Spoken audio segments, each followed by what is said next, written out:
Грачев планировал блокировать Грозный с 3 направлений: со стороны Ингушетии, Дагестана и Осетии.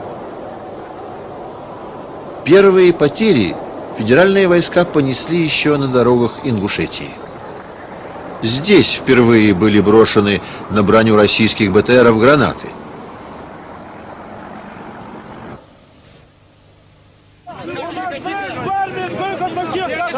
Не секрет, что среди нападавших находились и милиционеры Руслана Аушева. Дальнейшее продвижение по Чечне на трассе Ростов-Баку было затруднено противодействием местного населения. Поэтому генерал-майор Петр Бабичев вынужден был изменить маршрут и опоздал к штурму на полмесяца. Войска, подходившие со стороны Дагестана, вообще были остановлены чеченцами-окинцами и даже не вошли в Грозный.